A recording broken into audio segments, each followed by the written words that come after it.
or the banks do charge interchange fees to consumers, rather to merchants, across all transactions for the benefit that the consumers are receiving from that transaction. So there's a cost associated with servicing that transaction and servicing that account.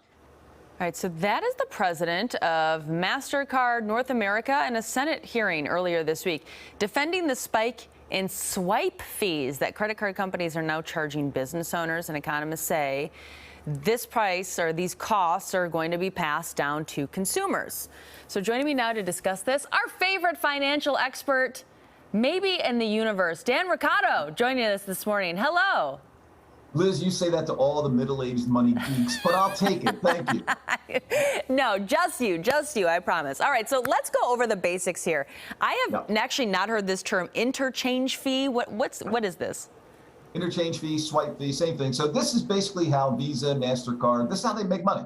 Every time you dip the chip or swipe your card at a merchant, they're taking a small percentage of that transaction, somewhere between 1% and 3%, depending on the merchant, depending on the transaction. You don't see it, I don't see it, Liz. It goes right from the merchant to the Visa, MasterCard, whatever network they're using. So funnily enough, as you said, it sounds like consumers are sort of foot the bill here, because at the end of the day, if your costs go up, if you're a business person, you have two choices. You can absorb the cost or you can pass it on. Right. So, I mean, that's the question. I mean, whenever we hear about increased costs, we go, okay, how much is it going to end up costing all of us? You know, how are consumers going to be impacted if merchants get hit with this extra fee?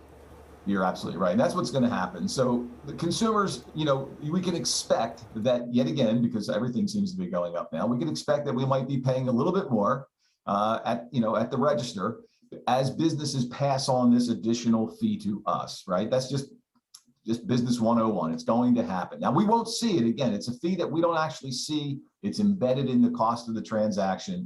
The retailer can choose not to pass it on. And I'm afraid some small businesses might choose to do that because they just simply can't pass those costs on. And they're the ones, Liz, that we're really talking about that might get hurt here. Okay. I feel like the obvious thing might be to just, pay cash if you can. But I feel like in this post-COVID world we're in, a lot of places don't accept cash anymore. Like they're cashless. So how do we avoid this? And are they upping these fees because they know that most of us never use cash anymore? Well, that could be true too. This is cash. They still print it, but as you said, it's become less and less popular because of lots of different reasons. So maybe instead of that, you use some of your payment apps, right? So instead of cash or a credit card or debit card, maybe you use a payment app, which they have their own issues, but there's no interchange fee with the payment app. At the end of the day, make sure that if you're going to use your credit card, that you use the best one you can. You and I have talked about this. Make sure you're getting the most cash back, points, miles, whatever. I prefer cash back, so that at least if there are additional costs being passed on to you, you're at least getting something back for it. Dan Roccato, we appreciate this. Really good advice this morning. And also, the more you know. I didn't realize about these fees, but it all makes sense. Thank you. You got it, Liz. Take care. You too.